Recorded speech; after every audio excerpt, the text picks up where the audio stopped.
Yeah. Hi guys, welcome to Nerdarchy. 4 nerds by nerds. I'm Nerdarchist Ted. Dave. I'm Ryan. I'm Nerdarch. And today we're going to talk about character voices. So, what do you guys think? Well, honestly, of this group, I am the worst at character voices. I've never been particularly good at maintaining a character voice.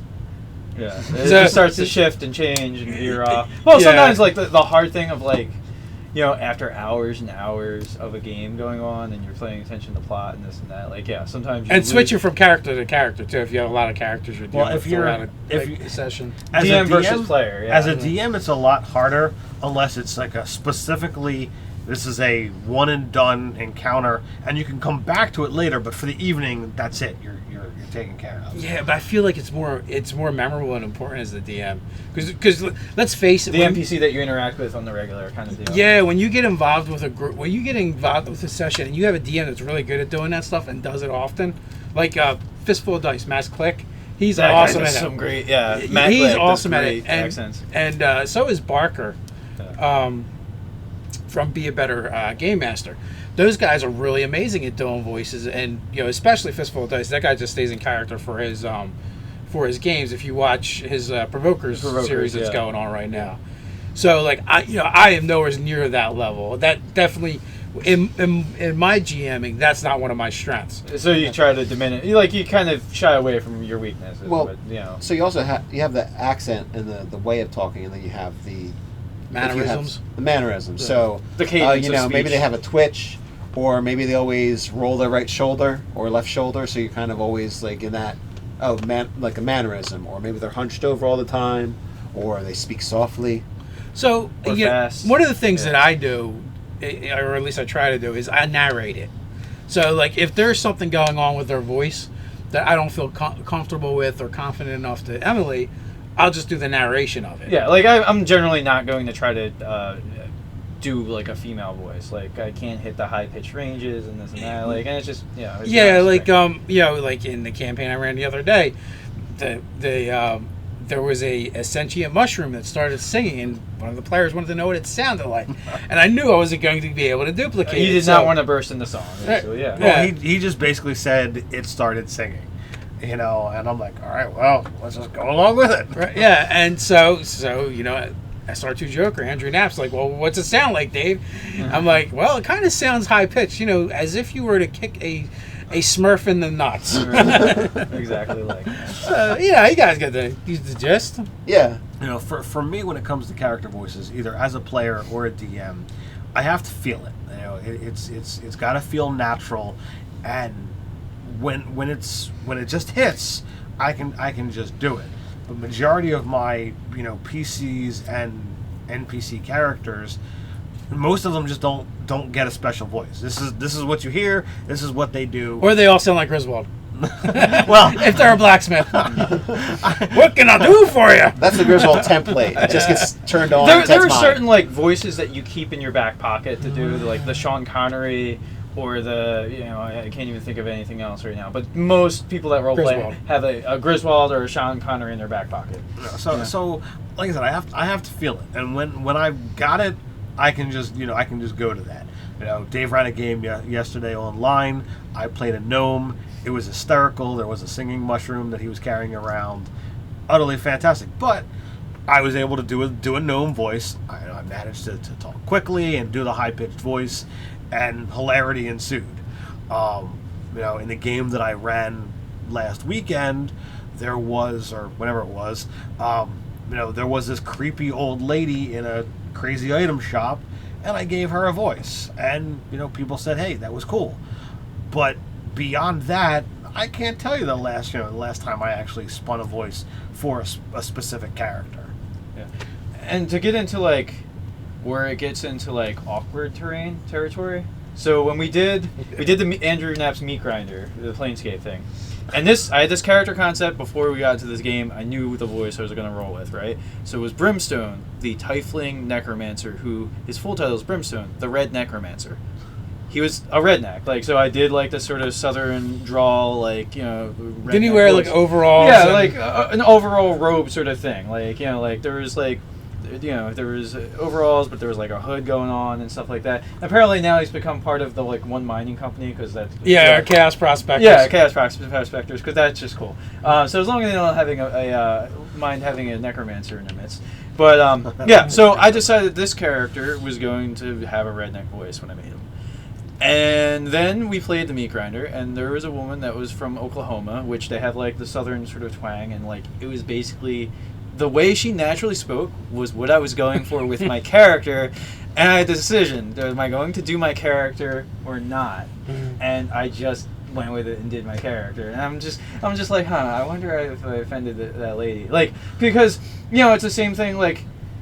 If your character is like an Asian American character who's going to have that heavy, like pronouncing the L's like R's, I'm already seeing a heavy theme here, right? So in my game yesterday with Andrew Knapp, he did an elf that spoke with a very feminine voice, but also very haughty voice, and what he said, I don't know if he said it during the game or afterwards. He was going for there's this very odd northeast accent, right? Like the Maine area, upstate New York. They talk that way too. It like JFK. Terrence, what is it? Terrence and Phillip from South Park. From South Park. So like a Canadian voice. Yeah, it is, but like it's like it's the Syracuse accent where it sounds like that redneck, deep South kind of. Not everybody in the deep South is a redneck. I'm not saying that. But that deep southern drawl, but very softly pronounced somehow. But with it's that southern twang with that northern almost Canadian accent combined, and it's really odd. But he talked real slow, and he got his point across. And so it felt haughty, it felt slow, and it was like, so you were like, all right, come on, just get to the point. So you're having a conversation with this guy talking really slow and the gnome talking really fast. And with a childlike voice. But then, in our Teenage Mutant Ninja game with Andrew, he did the Asian accents, and they were really bad. And sometimes, and then he tried doing Puerto Rican and Hispanic accents that just went Asian. He was really struggling with those.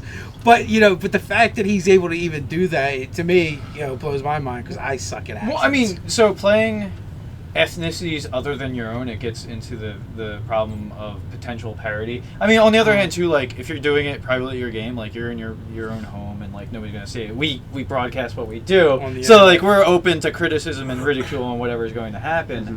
But, like, I had a character that, like, he was a black guy that grew up in the ghetto, like, the Anvil, like, was a professional boxer, but he was also, like, I was going for like an Allen Iverson, Mike Tyson sort of thing. Yeah. Where like he was just good like at what he did, and he had awesome powers, but he didn't really work particularly hard for them. It's like the idea of Allen Iverson like eschewing the idea of practice. Like if you watch like interviews of him in like the 90s and early 2000s. No, practice. Talk about practice. Yeah, like you got to be from Philadelphia to understand. I mean, like so, like Iverson, like they got rid of him because he didn't have a work ethic. He was just naturally gifted. Yeah, and like I went with that as my concept for the superhero. It's just like I'm big and strong, and I'm usually the hammer that like knocks through the problem. Every problem looks like a nail, and I'm very good at being a hammer. Yeah. I would say one of the things that I do is when I DM and I DM a female character, the voice is usually softer. Yeah. And I do not stroke my beard. Right. While I am playing the female character, it really breaks. Is anybody else right now picturing Nate in a bonnet? No. Thank God. So speaking about leaving your fetishism off the table.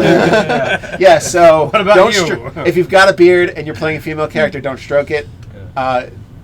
Your beard, and also I would say, I kind of like tuck my shoulders in a little bit to seem smaller, right? Which is difficult for me, but it makes me feel like I'm getting better in character by lowering my profile. So that's the bonnet would probably help too. So that's a little bit more like sometimes you do pull like body language. Yeah, servants. I'll tend to lean over the table more towards people.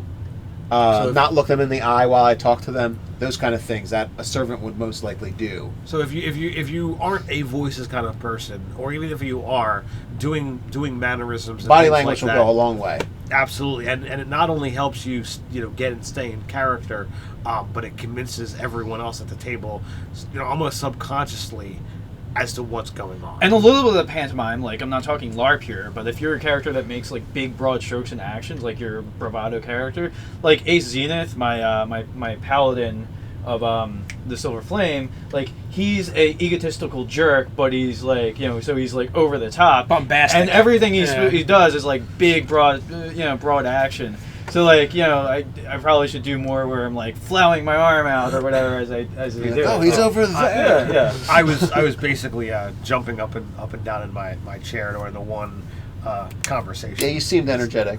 Yeah. So bring in a little bit of that. Also, like as a tip, like more so, I think I guess I'm thinking more from the DM's perspective than the characters. Just I guess Because you GM a lot more. Yeah. So, like, maybe, you could come up with an accent where for only, like, one catchphrase that a character does. Like, if it's a recurring character. Right. So maybe that character has a catchphrase and maybe you try and do the voice only for that.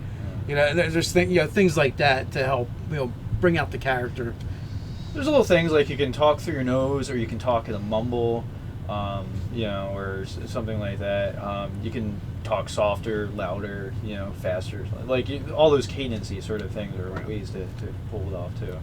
And is the person naturally grumpy all the time? Do they have a bad life? Or are they in pain all the time? That's going to influence the way they speak and also. Well, yeah, because if you have a character that is grumpy all the time, and as the DM, if you can put on that sour face, and when you start talking, if you just scrunch your face up and kind of envision, someone who's Grumpy cat. Yeah, your voice will naturally change with that anyway. So there's definitely things you can, or if you're doing someone who is very rigid and upright, if you sit up tall and and expand your chest and push your shoulders back, that's naturally going to change the way your voice is. So there's definitely little things that people can do to come up with voices for their characters. Right. Just have a few keywords like that you want to be thinking about. When and it's less obvious than accent, but it's very impacting, and you can also put it off as I'm not actually trying to do the voice. Well, but not only that, it's less obvious, but it's easier. Yes. Not everyone can mimic an accent, but everyone can change their body position. Everyone can try and talk in the back of their throat instead of the front. But mimicking an accent requires it's actually several skill sets. One is actually hearing it. And the other is getting replicating it through your speech. But I feel like there's some mental things that go on in between. There's another thing you could do, like just be very commanding. Like everything your character says is a command. Like instead of "Can you bring me that?" "Bring me that."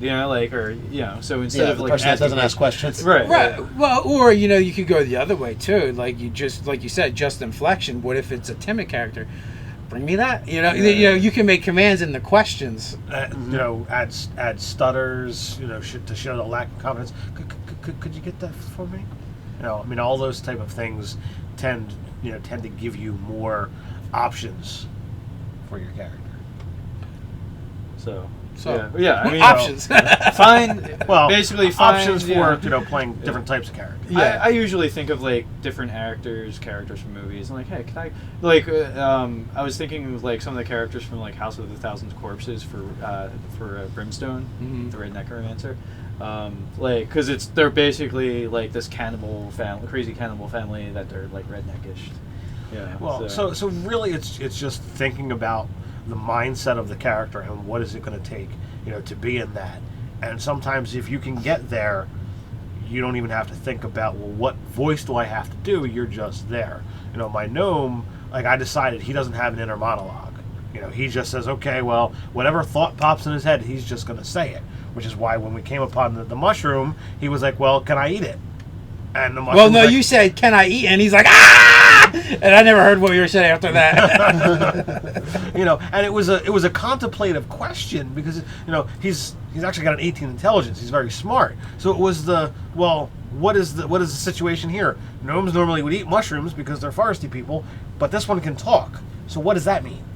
So that you'll be evil if you eat a sentient mushroom. Oh, speaking of which, I was inspired by an actor. The little guy from he's a character actor that was in The Princess Bride, the Sicilian, with like Never Gamble with Sicilian with S on the line. Yeah. So like that guy, and before it talked about the gnomes, the gnome that's an illusionist, but illusions the undead, so passes himself off as a necromancer. I was like, all right, so this guy, like he's smart and bright, and maybe like he got bullied around, like being a small gnome in like a mixed society type of thing, but he saw a stage magician pulling off some stuff, and like maybe it was just through more conventional stage magic. But he's like, if I put on this creepy air, people will probably leave me the heck alone. They'll respect me. Yeah. So like, Or hunt me down with torches. yeah, one or the other. Well, sometimes fear is power. So yeah. And I'll talk like Dr. Orpheus from Venture Brothers. So there's a handful of tips there, and there's one last one I want to throw out there for gamers. If this is not your bag of tricks and you're not comfortable with it, you don't have to be a voice actor to play D&D or any role-playing game. Just do your voice. You can just enjoy it. Maybe you just, like I said before, maybe you just narrate. Describe the action. Describe the action. Describe how your character sounds or talks. Go third person as opposed to first. Whatever's comfortable. Well, I actually like the idea of talking in first person because that actually gets you back in the role-playing. But what I'm saying is there's a difference between role-playing and actually trying to become a voice actor, because that's what we're talking about. Let's face it. Absolutely. And not everyone's suited for that. And I would hate to see someone get intimidated out of role-playing games because they're not good at it, and they feel like that's something they need to do. And I'm just saying it doesn't. The only thing I would say is just if you know that's something that you don't want to engage with, shy away from the character that's the face character of the party. Like, don't be the guy that does the. You don't have to. You don't have to. Well, you don't have to have a voice to be the voice to be the face character. Yeah, as long as you're willing to talk. That's what we're saying. Okay. Yeah, but I'm just saying, if you're somebody that would rather not actually do the role playing, just don't be that character. But that's not what you're we're gonna talking about. you're gonna take the magic out of all those scenes. What we're talking about is someone who wants to role play, but isn't comfortable with accents, and making up voices and stuff our like friend that. Mark, who's in the group, he might play a gnome one day. I don't know if he likes gnomes, but he's not going to do a little guy voice from a gnome. Absolutely not. It would be hilarious if he did. It would be, yes. But we would have to be requested. We would laugh way too much. We wouldn't get anything done. We would just be laughing at that voice, and he'd be like, forget you guys. But my point is, the way you described how certain voices should sound, they could just tell people that. Yeah. Think of Dr. Orpheus from Adventure Brothers. So think of whoever. So if you've got it's like, all right, Nate's going to play a gnome. If Nate can't do a high pitched voice, he'll say, all right, think of the Chipmunks. Think of the Chipmunks. This is what my character sounds like. And every so often throughout the session, make sure people remember that so that they stay in the proper mindset. Because let's face it, if you're playing a gnome or a high pitched character, and you're like 6 feet tall, I mean it can get irritating, and that's part of irritating and strenuous for the person doing it. Yeah, for the person doing it, believe strenuous, me. irritating for everybody else. But for everyone else, it's like, oh man, that sound just gets grating on your ears, and that adds to the environment, to the role playing, of what's going on. So, like the other parties might find the characters might find that other character's voice annoying and grating. Like they can play it. So it's like, was the dwarf saying, let's just move along because he didn't want me to keep talking, or was it because he was just plot centric? Yes, I think yes is the answer to that. Indeed, sir. Indeed. Yeah. So have we talked this one out? I think we've role played it out well enough. So if you've got any suggestions out there for talking in a voice or mannerisms and whatnot, put it in the comments below. While you're there, go ahead and click like, share, subscribe. Find us at nerdarchy.com. Or you can find us on the Facebook well enough there. You can also join the conversation on Reddit. So until next time, stay nerdy.